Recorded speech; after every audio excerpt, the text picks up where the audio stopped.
Today, I'm going to talk about how to ace your residency interviews. If you're a fourth-year medical student, you're probably in the thick of the anxiety-inducing match process. One of the more challenging and important parts of that process is interviewing for residencies, the final hurdle you must face before becoming a resident doctor. While residency interviews have some things in common with medical school interviews, which you've already successfully navigated, they also have their own unique quirks that may take you by surprise. Luckily, there are systematic ways you can prepare to excel in the residency interview process.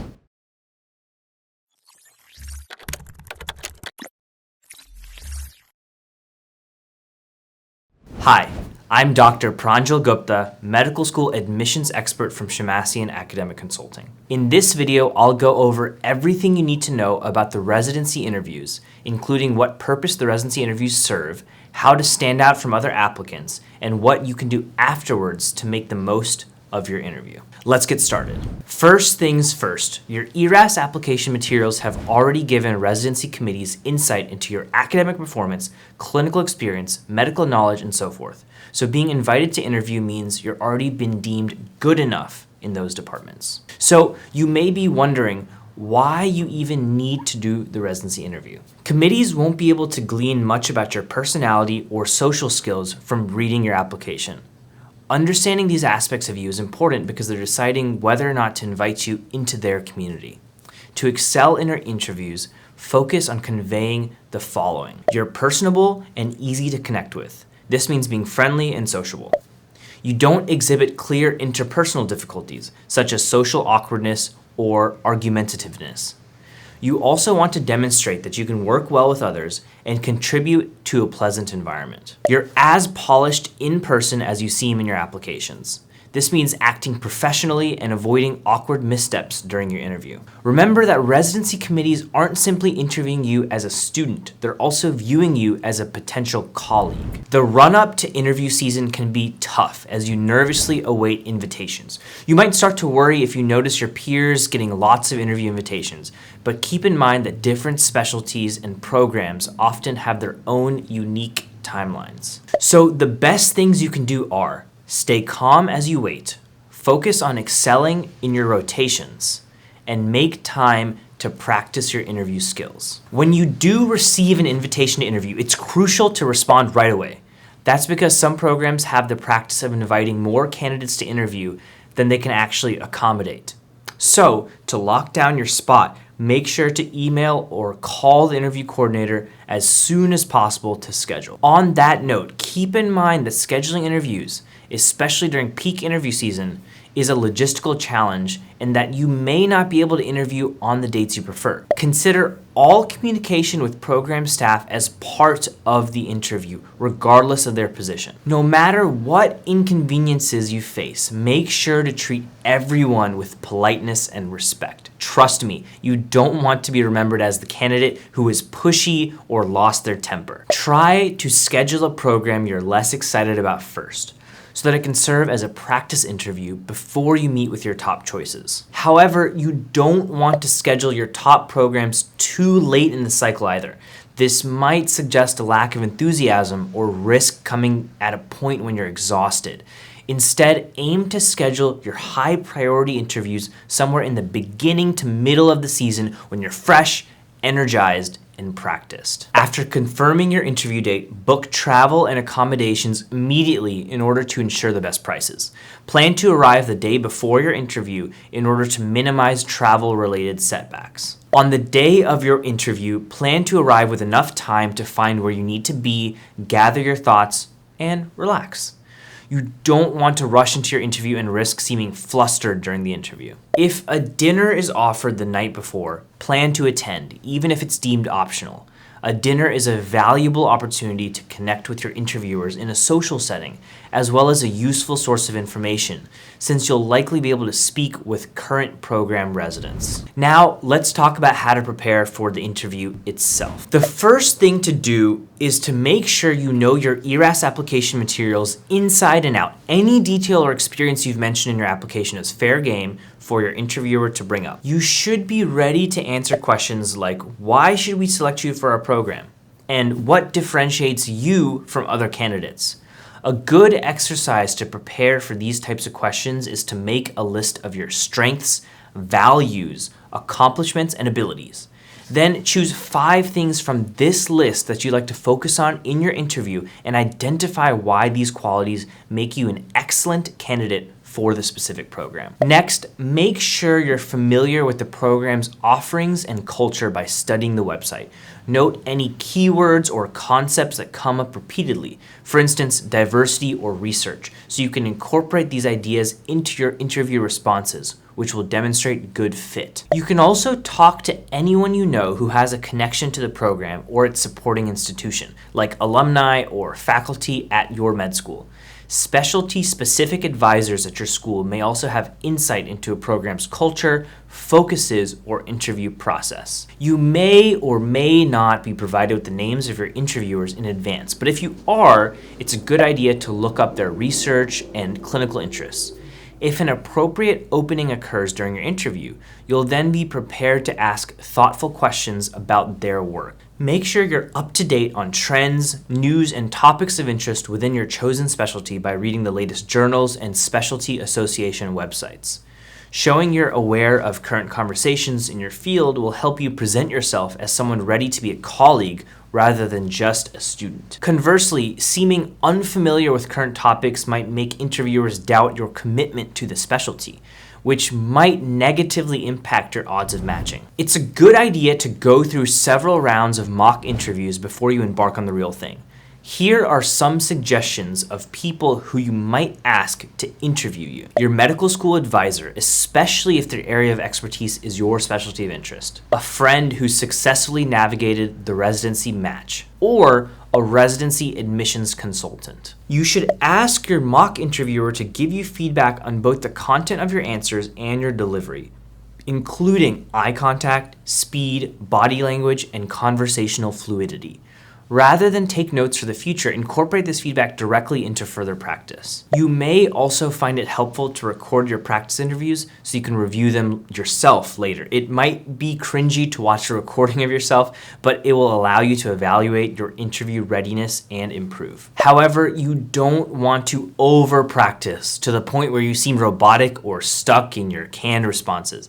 It's important to be able to converse naturally. Interviews can be stressful, but you can prepare for those jittery feelings by recreating them for your practice interviews. This might sound like a strange technique, but it'll make your interview day feel more familiar. Here are some things you can do to approximate the stress of an interview. Sleep less than 7 hours the night before. Consume more or less caffeine than you usually do. Wear uncomfortable clothing. Interview in a new location. Interview with someone who you've never met before. Interview with someone who has a harsh or cold demeanor. Here are some general guidelines that will help you create strong answers to your residency interview questions. Keep your answers consistent with your application materials. It's okay to elaborate with further information, but it may raise red flags to answer basic questions with entirely new responses that weren't part of your original application. Make sure your responses progress clearly and answer the questions directly, avoiding non sequiturs and tangents. Take a firm position on ethical or political issues when necessary, but back your position with sound reasoning. Demonstrate that you prioritize patient needs above all else. Use appropriate speech volume and tone. Make consistent eye contact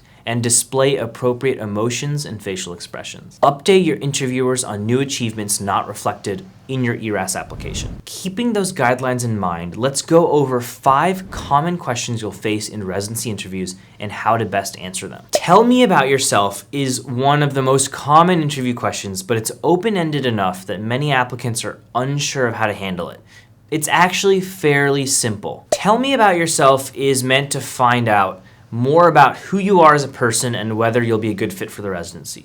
So to answer this question well, aim to humanize yourself and show there's more to you than being a great medical student. You can also think of it as an introduction to yourself that will set the stage for the rest of your interview. We actually have a whole video that goes more in depth on this topic, so make sure to watch that for more tips on how to answer this question, plus a great example response. Link in the comment box below. Why did you choose this specialty? This is an important question and one you've probably already answered in your personal statement. As such, remember to keep your answer consistent with what you wrote in your application. To expand further, think about key experiences you've had and anecdotes that relate to the specialty. For instance, you might talk about your first exposure to the specialty, the way it felt when you realized it was the right specialty for you, or what about it stood out to you. You may not have time to talk about every formative detail, but having experiences, characters, and moments of epiphany at your fingertips will help you bring a compelling response to life. If you're worried that you don't have enough experience in your specialty to talk about, that's okay. Residencies know that candidates come in with a wide range of exposures to the field. So instead, you can consider the skills, traits, behaviors, and values that are relevant to your specialty of choice and find analogous experiences to discuss. Here's an example of an effective response. Before I started medical school, I thought I wanted to be a pediatrician because I love working with kids. But on my away rotation in radiology, I realized that I enjoyed diagnosing through the eyes of a radiologist, and more importantly, that I liked talking like a radiologist. I love working with children, but the technical part of me likes having equals with whom I can solve problems. I realized that it wasn't an either-or situation. I haven't been able to explore pediatric radiology, but if my away rotation and my experience volunteering at the UCSF Beinhoff Children's Hospital are any indication, I'd combine the best of both worlds. Why do you want to join our program? This question is the equivalent of another common question, why us? Which we also have an in-depth video on. I'll link that below. In short, the best approach to this question is not to be overly complimentary of the program, which can risk seeming generic. Instead, identify clear reasons why you would fit well with the program and vice versa. Rather than run through a laundry list of bullet points, aim to fit these details together in a single coherent statement. What's a strength of yours? A weakness? Let's break down this into two parts. First, strengths. Share something you do well and give a concrete example that demonstrates this quality in action. If possible, aim to use an example that's backed up by your CV or personal statement. Not only will this reinforce your response, it'll also add depth to your interviewer's understandings of your application materials. Discussing a weakness can seem harder, but the trick is to pick an issue you've struggled with and for which you've come up with a successful strategy for improvement. Keep in mind that it's okay to have weaknesses. What matters is what you've done or are doing to overcome them, which will demonstrate your approach to problem solving and growth, and show that you possess self-awareness. One applicant we worked with chose to talk about emotional perceptiveness as a strength that aided them while working in an oncology unit. For their weaknesses, they discussed their difficulty in knowing when to say no. They then described a strategy they came up with called a no committee, which involved asking for time to make a decision, creating a pros and cons list, and then taking the information to two friends who helped them decide whether it was a good idea to take on the request or responsibility. This strategy helped them set boundaries in both their personal and professional life. What are the characteristics or traits in colleagues or coworkers you dislike the most? Let's get this out of the way. They don't use this question as an opportunity to vent about grievances from your past. Rather, show that you can work professionally with people whom you don't get along with. Instead, think of this question as an opportunity to show that you can work professionally with people you don't get along with. To answer, choose a trait in others that you find difficult and provide concrete evidence that you've been able to navigate that challenge with professionalism. Here's an example. I'm a pretty easygoing guy, but one thing that I find challenging in workplace settings is when colleagues don't live up to their responsibilities. Still, this is a challenge I've learned to respond to without impatience or anger. For instance, when I was working as a teacher before medical school, I saw very clearly how so much of what hasn't been done is neglected, not out of malice, but simply out of really threadbare financial conditions and overstressed calendars. Sometimes, working in the ED reminds me of being a public school math teacher. The work has to be done, but everyone's exhausted, and time and resources are finite. One of the attendings on my ED rotation in my third year actually asked everyone to try out doing a compassion meditation before their shift, so that we could remember that any colleague's failure came from somewhere. I don't do that regularly anymore, but the practice left quite an impression. Unfortunately, you may run into inappropriate or even illegal questions during your residency interview.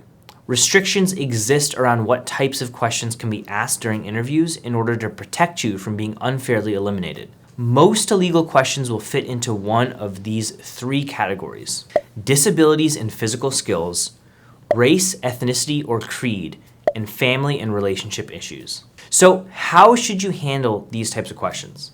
First, keep in mind that most interviewers probably won't have malicious intents, but rather will be asking out of ignorance. Or they may be trying to get at a different concern, albeit through a tone-deaf approach. For example, if as a woman you're asked about plans to have children, the subtext of the question likely has to do with assessing your commitment to your career. How you want to answer these sorts of questions is up to you, and know that you don't have to respond. However, declining to answer will probably create unease and awkwardness in the interview, which you should avoid if possible. A more practical strategy is to think of the question as an opportunity to make a positive impression through tact. This means refraining from an aggressive or defensive response and rerouting the question back to the purpose of the interview, which is evaluating you for a residency position. For instance, if you were asked the question from earlier about having children, a graceful response might sound something like, "I haven't given it much thought, to be honest. My career is my top priority right now, and it's important to me to focus on establishing myself as a physician." Or say you were asked a question about having an accent. You might respond, "I've never found that my accent has interfered with my ability to provide quality care to patients, and I don't expect it to be a problem during my residency." At the end of your interview, you'll be given the opportunity to ask your interviewer questions. Before we talk about what kind of questions you should ask, let's go over what you should avoid. You don't want to ask questions about information clearly advertised on the program website, like how many residents are there in each cohort. Things that would be more effectively answered by someone else, such as asking a faculty member about resident experiences if you'll also have the opportunity to meet residents. Canned or quiz-like questions, for example, what do you see as the strengths of the PGY1 curriculum?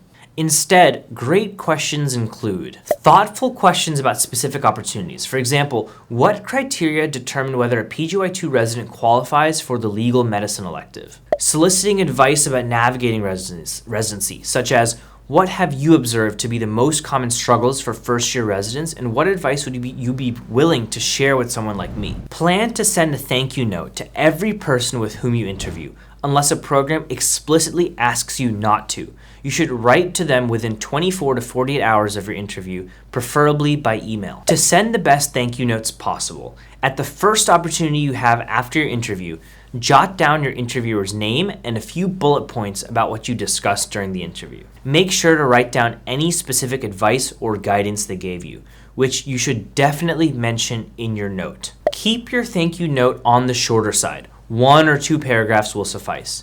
Use your thank you note to discuss specific points of conversation or elements of your visit that you enjoyed. Close by reiterating your interest in the program. If you need more help, check out our blog post on residency interviews, which includes a template you can use to write your own thank you note.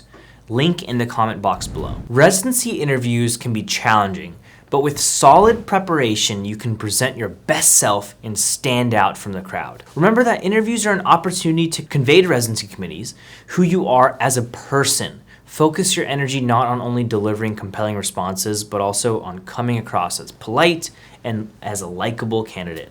Show them what you uniquely have to offer. Thank you so much for watching. If you found this video helpful, go ahead and hit the like button. Be sure to subscribe to our channel so you don't miss out on new videos. And if you could use guidance preparing for your interview, check out the description for more information about our one-to-one interview coaching services. Thank you again for watching, and we'll see you next time.